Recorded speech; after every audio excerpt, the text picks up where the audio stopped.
আজকে আমার আলোচনার সংক্ষিপ্ত বিষয় হবে যে শেষ জামানায় কি ঘটবে সে সম্পর্কিত কিছু হাদিস এবং হাদিসের সংক্ষিপ্ত আকারে ব্যাখ্যা। আজকে আমি আলোচনা করব এই সম্পর্কে পর্ব 1। তো সর্বপ্রথম আমরা কিছু হাদিস শুনি, তারপরে ব্যাখ্যাগুলো আমি ইনশাল্লাহ শোনার চেষ্টা করব ইনশাল্লাহ আজিজ। আউফ বিন মালিক রাদিয়াল্লাহু তাআলা আনহু হতে বর্ণিত, রাসূল সাল্লাল্লাহু আলাইহি সাল্লাম বলেছেন, তোমরা 6টা জিনিস গণনা করে রাখো যা আমার মৃত্যুর পর কিয়ামত পর্যন্ত সংঘটিত হবে। এটা রাসূল সাল্লাল্লাহু আলাইহি সাল্লাম বলছেন। তো এর মধ্যে 1 নম্বর হচ্ছে রাসূল সাল্লাল্লাহু আলাইহি সাল্লাম বলছেন, মাউতি, আমার নিজের মৃত্যুই কিয়ামতের একটা বড় আলামত। এটা রাসূল সাল্লাল্লাহু আলাইহি সাল্লাম বলেছেন। মানে মুহাম্মদ সাল্লাল্লাহু আলাইহি সাল্লাম নবী বা রাসূল হওয়া কিয়ামতের একটা বড় আলামত। কেননা রাসূল সাল্লাল্লাহু আলাইহি সাল্লামের পরে আর কোনো নবী বা রাসূল আসবেন না। তো ইনার আগে যত নবী রাসূলগণ ছিলেন তারা তো বলতে পারেনি যে কত নবী আসবেন, কত নবী আসবেন, কত নবী আসবেন। তো পর্যায়ক্রমে নবীদের ধারা এসেছে দুনিয়ার বুকে। তদ্রূপভাবে তারা জানতেন যে রাসূল সাল্লাল্লাহু আলাইহি সাল্লাম আসবেন। তো যখন মক্কার বুকে রাসূল সাল্লাল্লাহু আলাইহি সাল্লাম এসেছেন এবং তিনি ধর্মপ্রচারও করেছেন এবং সাহাবীদের সাথে অসংখ্যবার বলেছেন যে আমার নবী হওয়াই হলো কিয়ামতের একটা বড় আলামত। আমার যখন মৃত্যু সংঘটিত হবে তারপরেই কিয়ামত সংঘটিত হবে। কেননা এটা হচ্ছে শেষ জামানা। দুনিয়া 500 বছর থাকুক, 1000 বছর থাকুক, 5000 বছর থাকুক, আল্লাহু আলাম, আল্লাহ ভালো জানেন। তো এটা হচ্ছে শেষ জামানা। আর দ্বিতীয় নাম্বার হলো রাসূল সাল্লাল্লাহু আলাইহি সাল্লাম বলছেন, ফাতহু বাইতুল মাকদিস, মানে মসজিদে আকসা মুসলিমরা বিজয় করবে। তো যেটা উমর রাদিয়াল্লাহু তাআলা আনহুর আমলেও হয়েছে, তার পরবর্তী পর্যায়ে সে সালাহুদ্দিন আইয়ুবিও বাইতুল মুকাদ্দাস তথা মসজিদুল আকসা বিজয় করেছে এবং ভবিষ্যতেও মসজিদুল আকসা বিজয় ঘটবে। এটা চূড়ান্ত রাসূল সাল্লাল্লাহু আলাইহি সাল্লাম বলেছেন। 3 নম্বরে বলেছেন যে ব্যাপক বড় বড় 2টা মহামারী হবে, রাসূল সাল্লাল্লাহু আলাইহি সাল্লাম বলে গেছেন। তো এই সম্পর্কে উলামায়ে কেরামদের মধ্যে অনেক মতভেদ আছে। যেহেতু উমর রাদিয়াল্লাহু তাআলা আনহুর আমলে সিরিয়ায় একটা বড় ধরনের মহামারী হয়েছিল, অসংখ্য হাজার হাজার লোক মারা গিয়েছিল।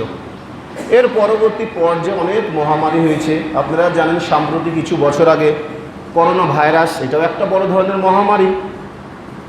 তো কোন 2টা মহামারী এটা রাসূল সাল্লাল্লাহু আলাইহি সাল্লাম কিন্তু উল্লেখ করে যাননি, তবে বলেছেন 2টা বড় ধরনের মহামারী হবে।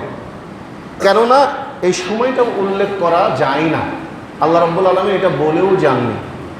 কেননা রাসূল সাল্লাল্লাহু আলাইহি সাল্লামকে যতবার বলা হয়েছে মাতাস সাআ, যে কিয়ামত কখন সংঘটিত হবে, রাসূল সাল্লাল্লাহু আলাইহি সাল্লাম বলতে পারেননি। কেননা আল্লাহ রাব্বুল আলামিন বলছেন যে কিয়ামতের জ্ঞান একমাত্র আমার কাছেই আছে, তাছাড়া আর কোনো জায়গাতেই নেই। তাহলে বোঝা যায় যে বড় বড় 2টি মহামারী হবে, এটা হচ্ছে কিয়ামতের আগ দিয়ে ঘটবে। আর রাসূল সাল্লাল্লাহু আলাইহি সাল্লাম 4 নম্বরে বলেছেন যে মানুষের এত বেশি পরিমাণে ধন সম্পদ বেশি হয়ে যাবে যে একজন গরিব মিসকিনকে যদি 1 স্বর্ণ মুদ্রা দেওয়া হয়, তারপরেও সেই গরিব ও মিসকিন এটাকে ছোট মনে করবে, খাটো মনে করবে। রাসূল সাল্লাল্লাহু আলাইহি সাল্লাম 5 নম্বরে বলেছেন যে পৃথিবীতে এমন এক ফিতনা প্রবেশ করবে, এই ফিতনা প্রত্যেক আরবের ঘরের মধ্যে প্রবেশ করবে। আর রাসূল সাল্লাল্লাহু আলাইহি সাল্লাম হাদিসের ব্যাখ্যা মতে বলছেন শুধু আরবদের ঘরের মধ্যেই ফিতনা ঢুকবে। অনেকেই মনে করেন যে ফিতনা মানে হলো যে মোবাইলের ফিতনা, অশ্লীলতা, বেহায়াপনা ইত্যাদি ইত্যাদি আরও আছে। কিন্তু কোরআন এবং হাদিসের মধ্যে ফিতনা বলতে সবচেয়ে আগে বোঝানো হয়েছে যুদ্ধ বিগ্রহ, খুন খারাপি, রাহাজানি, এটা দ্বারাই বুঝিয়েছেন। মানে হাদিস কোরআন অনুযায়ী সবচেয়ে বড় ফিতনা বলতে গেলে যুদ্ধ বিগ্রহ, এটাকেই বুঝিয়েছেন। যদি আমরা যুদ্ধ দ্বারাই বড় ফিতনা বুঝি বা বিগ্রহ বুঝি, তাহলে আরবের কোনো ঘরই কিন্তু খালি থাকবে না। কারণ এখানে রাসূল সাল্লাম স্পষ্টভাবে বলছেন যে আরবের প্রত্যেকটা ঘরে ফিতনা প্রবেশ করবে। 6 নম্বরে রাসূল সাল্লাল্লাহু আলাইহি সাল্লাম বলছেন যে তোমাদের সাথে হলুদ চামড়ার মানুষদের, রোমানদের, ইউরোপীয়দের বা সাদা চামড়ার মানুষদের বা হলদেটে সাদা চামড়ার মানুষদের সাথে তোমাদের চুক্তি সংঘটিত হবে এবং এই চুক্তি তারাই লঙ্ঘন করবে, এটা রাসূল সাল্লাল্লাহু আলাইহি সাল্লাম বলে গেছেন। এবং তোমাদের সাথে ইউরোপিয়ানরা বা সাদা চামড়ার মানুষেরা বা হলদে চামড়ার মানুষেরা 80টি পতাকার অধীনে তোমাদের সাথে যুদ্ধ করবে, আর প্রত্যেকটা পতাকাতে প্রায় 12,000 করে সৈন্য থাকবে। মানে তাদের তাহলে 12,000 করে প্রায় 80টা পতাকার সৈন্য হিসাবে যোগ করলে হয় 9,60,000-এর মতন, মানে কম বেশি প্রায় 10 লক্ষ এই সৈন্যগুলান ইউরোপীয়গুলান বা রোমানরা মুসলিমদের সাথে যুদ্ধ করবে। এটা রাসূল সাল্লাল্লাহু আলাইহি সাল্লাম বিভিন্ন হাদিসে বলে গেছেন।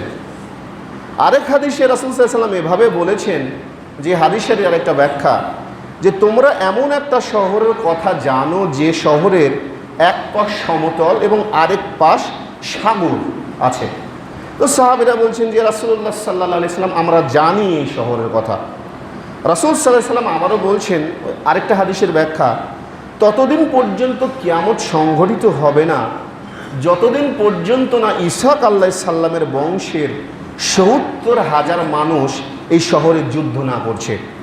আর এই ৭০,০০০ মানুষ যেই শহর বিজয়ের জন্য যুদ্ধ করবে, এই যুদ্ধ তারা কোনো অস্ত্র দিয়ে করবে না। রাসূল সাল্লাল্লাহু আলাইহি সাল্লাম বলছেন যে যুদ্ধ তারা অস্ত্র দিয়েও করবে না, আমার নির্দিষ্ট করে বলছেন এটা তীর দিয়েও তারা করবে না।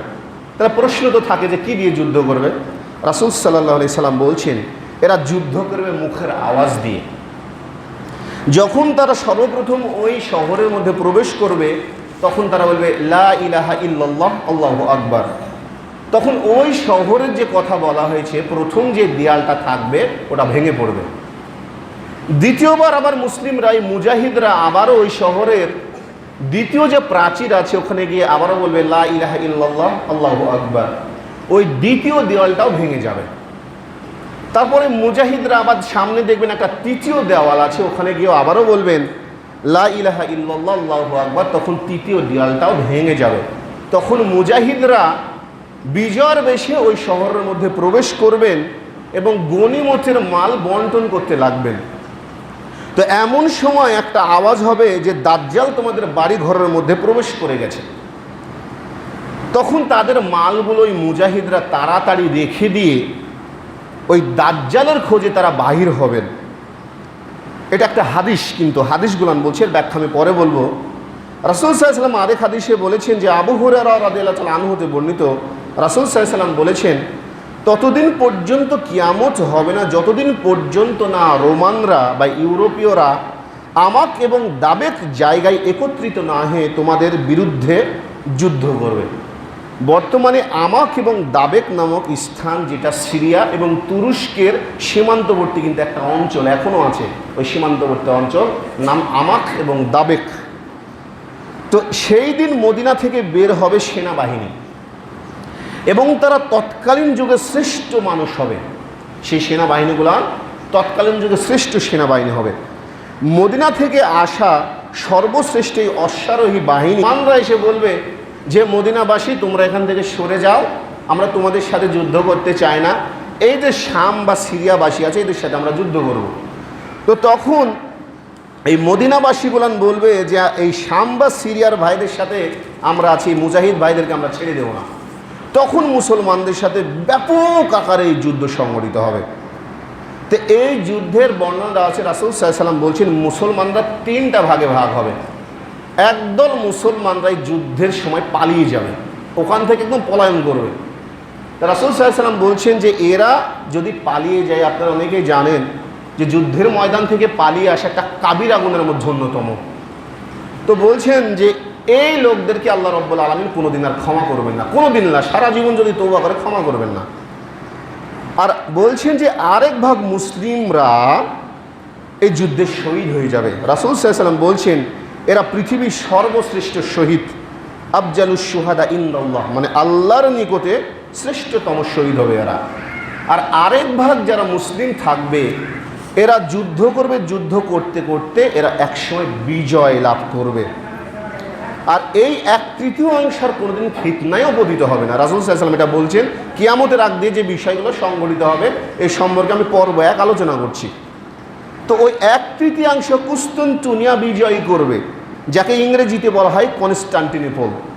আমরা এখন চিনি ইস্তাম্বুল নামে। আপনারা জানেন যেটা হয়েছে তুরস্কের আগের রাজধানী ছিল, এখন মানে রাজধানী যেহেতু নাই, মানে খাতা কলমে এখন তাদের রাজধানী হচ্ছে আঙ্কারা। তো ইস্তাম্বুল কিন্তু অন্যতম একটা প্রসিদ্ধ শহর ছিল, যেটা খ্রিস্টানরা দ্বিতীয় বিশ্বযুদ্ধের সময় জয়লাভ করে এবং আয়া সোফিয়াকে তারা গির্জাতে পরিণত করে। পরবর্তী সময়ে রিসেপ তাইপ এরদোয়ান, যিনি এখন তুরস্কের প্রেসিডেন্ট, এটা পুনরায় আবার উদ্ধার করার পর সেখানে আবার মসজিদ ওভাবে সালাত আদায় চলছে। তো এই হাদিস দ্বারা বোঝা যায় যে তুরস্ক একসময় মুসলমানদের হাত থেকে ছুটে যাবে। রাসূল সাল্লাল্লাহু আলাইহি ওয়াসাল্লামের হাদিস দ্বারা বোঝা যায়, কেননা মুসলিমরা যুদ্ধ করবে, যুদ্ধের মানে দাজ্জাল আসার পূর্বে পুনরায় আবার তুরস্ক বিজয়ী করবে। মানে আজ হোক, কাল হোক, পরশু হোক, মুসলিমরা যে আজকে এই তুরস্ক শাসন করছে এটা একসময় থাকবে না, কেননা কিয়ামতের আগে আবার মানে জয়লাভ করবে দাজ্জাল আসার পূর্ব মুহূর্তে। তাহলে এটা অবশ্যই ঘটবে, মানে তুরস্কে যে কোনো মূল্যে তার মানে যে মুসলিমরা শাসন করছে এটা হারিয়ে ফেলবে, হোক ইহুদি, হোক খ্রিস্টান বা অন্য জাতি দ্বারা এটা হারিয়ে যাবে। এবার দেখুন, আমি যে হাদিসগুলো বললাম, এবার হাদিসের বিস্তারিত ব্যাখ্যাগুলো আমি আলোচনা করব। যারা শুনেছেন বলতে পারবেন। আমি প্রথমে বলেছিলাম যে মুসলিমরা যখন একটা শহরে প্রবেশ করবে তখন তারা অস্ত্র বা তীর দিয়ে যুদ্ধ করবে না। প্রথমে কিন্তু আমি বলেছি এরা যুদ্ধ করবে লা ইলাহা ইল্লাল্লাহ আল্লাহু আকবার বলে। তো যখন তারা বিজয় বেশে ওই শহরের মধ্যে প্রবেশ করবে তখন তাদের তরবারিগুলো জয়তুন গাছে ঝুলিয়ে রাখবে। জয়তুন মানে জানেন জলপাইয়ের গাছ, যেটা ফিলিস্তিনে, সিরিয়াতে, তুরস্কে ব্যাপক হারে চাষ করা হয়। তো যখন জয়তুন গাছে ঝুলিয়ে রাখবে, গনিমতের মাল যখন তারা বন্টন করবে তখন অদৃশ্য একটা আওয়াজ এসে বলবে যে দাজ্জাল তোমাদের ঘর বাড়িতে প্রবেশ করেছে, আর এই আওয়াজটা কিন্তু শয়তান দেবে। তখন ওই মুজাহিদরা তাড়াতাড়ি করে মাল রেখে দিয়ে দাজ্জালের খোঁজে তারা বাহির হয়ে যাবে। এটা কিন্তু দাজ্জালের খোঁজে বাহির হয়ে যাবে। তো প্রথমকের খবরটা কিন্তু মিথ্যা, যেহেতু শয়তান দিয়েছে। কিন্তু যখন তারা দামেস্কে, মানে সিরিয়ার রাজধানীর নাম দামেস্ক, এখানে যখন তারা বাড়ি ফেরত যাবে এমন সময় সত্যি সত্যি কিন্তু দাজ্জাল বের হয়ে যাবে এবং দাজ্জালকে খোঁজ করার জন্য 10 জনকে পাঠাবেন। আর রাসূল সাল্লাল্লাহু আলাইহি ওয়াসাল্লাম বলেছেন ওই 10 জন হবে সবচাইতে বড় মুজাহিদ। বলছে ওর নাম কি, ওর বংশের নাম কি, পিতার নাম কি আমি বলে দিতে পারবো। রাসূল সাল্লাল্লাহু আলাইহি ওয়াসাল্লাম সেই সময় বলেছেন। তো তখন তারা দাজ্জালের সাথে যুদ্ধের জন্য প্রস্তুতি নেবে।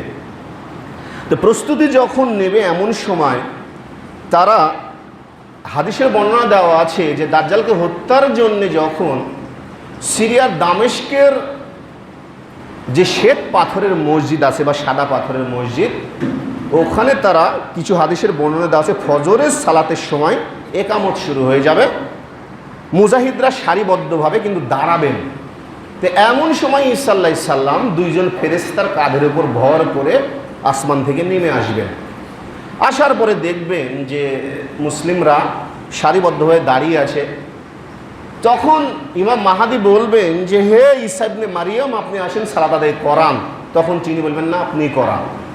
তখন তিনি সালাত আদায় করবেন এবং দাজ্জালকে হত্যার জন্য তিনি বাহির হয়ে যাবেন। কিছু কিছু বর্ণনা দেওয়া হচ্ছে ফজরের সালাতের সময়। তো তখন দাজ্জালকে হত্যা করার জন্য যখন বাহির হয়ে যাবেন, তারপর ঈসা আলাইহিস সালামকে দেখে দাজ্জাল পানিতে যেমন লবণ দিলে গলে যায় এভাবে গলতে শুরু করবে ভয়ে, এবং ঈসা আলাইহিস সালাম তাকে অস্ত্র দিয়ে হত্যা করবেন এবং অস্ত্র ওই মুজাহিদদেরকে দেখাবেন, দেখো আমি দাজ্জালকে হত্যা করেছি। এটা বলার কারণ কি জানেন? বলছি আপনাদেরকে, যে কিয়ামতের আগের ঘটনা। এরপর আমি দ্বিতীয় অংশে বলেছিলাম যে হলুদ বা সাদা চামড়ার মানুষদের সাথে মুসলিমদের একটা চুক্তি হবে। এই হলুদ বা সাদা চামড়ার মানুষ বলতে গেলে আপনারা দেখতে পাবেন যে রোমানরা বা ইউরোপীয়রা, এদের গায়ের রং হলুদ সাদা চামড়া। তো চুক্তি এরা ভেঙে ফেলবে এভাবেই যে এরা মুসলিমরা এবং রোমানরা একত্রিত হয়ে যাবে, হওয়ার পরে অন্য একটা জাতির সাথে, অন্য একটা পক্ষের সাথে মুসলিমরা এবং এই খ্রিস্টানরা যুদ্ধ করবে। তো যুদ্ধ করতে করতে করতে করতে একসময় তারা বিজয় লাভ করবে। তবে কার সাথে যুদ্ধ হবে এটা কিন্তু বলা নাই। হতে পারে মনে করেন সেটা ইসরায়েল হতে পারে, হতে পারে আমেরিকা, হতে পারে চায়না, হতে পারে রাশিয়া, হতে পারে ইন্ডিয়া, মানে উল্লেখ করা নাই, তবে যুদ্ধ হবে এটা বলা আছে। তো যখন যুদ্ধ করবে, যুদ্ধ করতে করতে মুসলিমরা বিজয় লাভ করবে, তখন খ্রিস্টানদের একজন সৈন্য বলবে যে আমরা বিজয় লাভ করেছি, আমাদের গলাতে যে ক্রুশ আছে, দেখেছেন খ্রিস্টানরা কিন্তু ক্রুশ দিয়ে থাকে যে প্লাস চিহ্নের মতো, তো সেই ক্রুশের কারণে আমরা বিজয় লাভ করেছি। তো একজন মুসলিম করবে কি, রাগে ক্রুশকে ভেঙে ফেলবে, কারণ তা তো মুজাহিদ মুমিন, সে বলবে যে না, এটা ক্রুশের কারণে আমরা যুদ্ধ জয়লাভ করিনি, এটা জয়লাভ করেছি আল্লাহর সহযোগিতায়। এই যে ক্রুশ ভেঙে ফেলবে, একে কেন্দ্র করে এই মুসলিম এবং খ্রিস্টানরা পরস্পরের মুখোমুখি হয়ে যাবে। আর তখন এই খ্রিস্টানরা প্রায় 80টা পতাকার অধীনে, প্রত্যেক পতাকার নিচে প্রায় 12,000 সৈন্যবাহিনী থাকবে, যুদ্ধ করবে। হতে পারে 80টা দেশ, 80টা পতাকা হতে পারে, এটা হতে পারে, বলছে আল্লাহু আলাম, ভালো জানেন। কিন্তু দেওয়া আছে যে 80টা পতাকার বিরুদ্ধে মুসলিমরা তখন যুদ্ধ করবে। তো এই যুদ্ধে কিন্তু জয়লাভ করবে মুসলিমরাই। আমি বলছি যে কিয়ামতের আগে কি ঘটবে। আমি প্রথমে বলেছিলাম যে 1 ভাগ মুসলিম কিন্তু পালিয়ে যাবে। আল্লাহ রাব্বুল আলামিন বলছেন রাসূল সাল্লাল্লাহু আলাইহি ওয়াসাল্লামের মাধ্যমে যে এরা যদি কিয়ামত পর্যন্ত তওবা করেন, তো এদের তওবা আল্লাহ রাব্বুল আলামিন কোনোদিন কবুল করবেন না। আমি দ্বিতীয়বার বলেছিলাম যে 1 ভাগ মুসলিম শহীদ হবেন এবং এরা হবে সর্বশ্রেষ্ঠ শহীদ, আর আরেক ভাগ মুসলমান বিজয় হবে, আর এরা কোনোদিন ফিতনায় পড়বে না। তা রাসূল সাল্লাল্লাহু আলাইহি ওয়াসাল্লামের হাদিসের ব্যাখ্যাতে আছে যে এরপরে মুসলিমরা তুরস্ক কিন্তু বিজয় করবে, এরপরে মুসলিমরা তুরস্ক বিজয় করবে।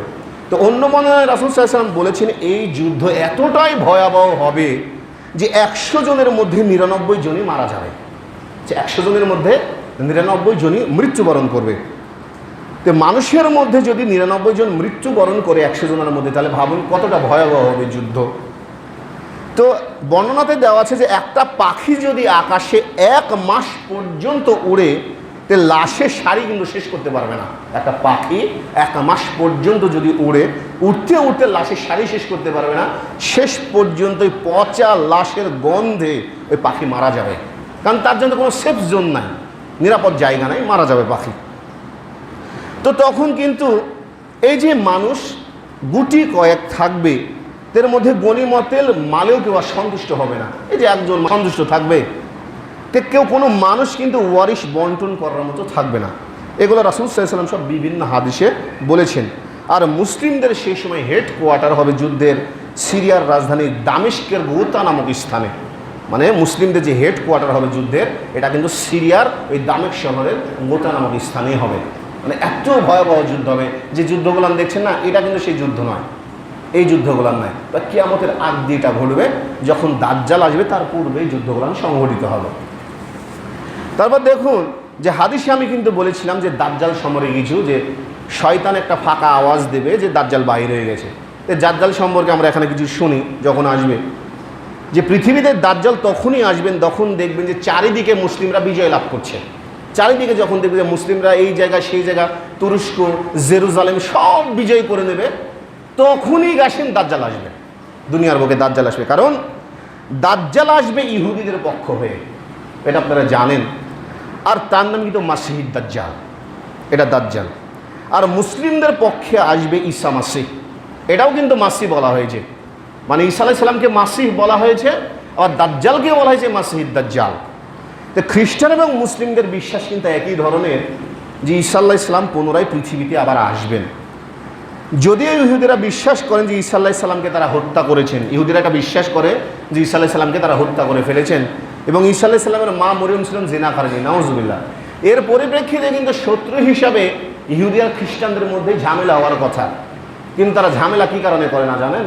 ঝামেলা না করার কারণ হচ্ছে যে খ্রিস্টানরাও বিশ্বাস করে যে যতদিন পর্যন্ত সারা পৃথিবীর ইহুদিরা যতদিন পর্যন্ত না ইসরায়েলে বা জেরুজালেমে একত্রিত না হয়, ততদিন পর্যন্ত দাজ্জাল আসবে না।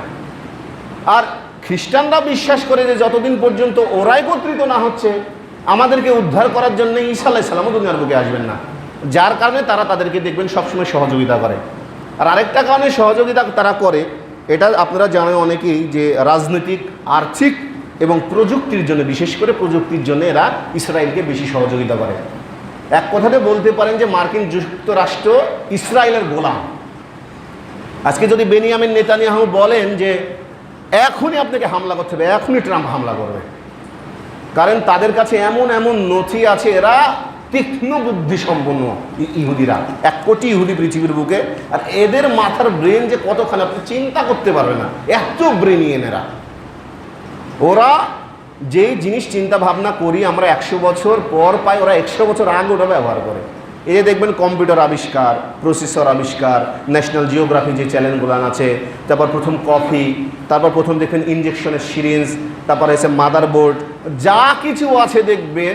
এই যে ইলন মাস্ক ইহুদি একজন, এই যে মার্ক জুকারবার্গ একজন হচ্ছে ইহুদি।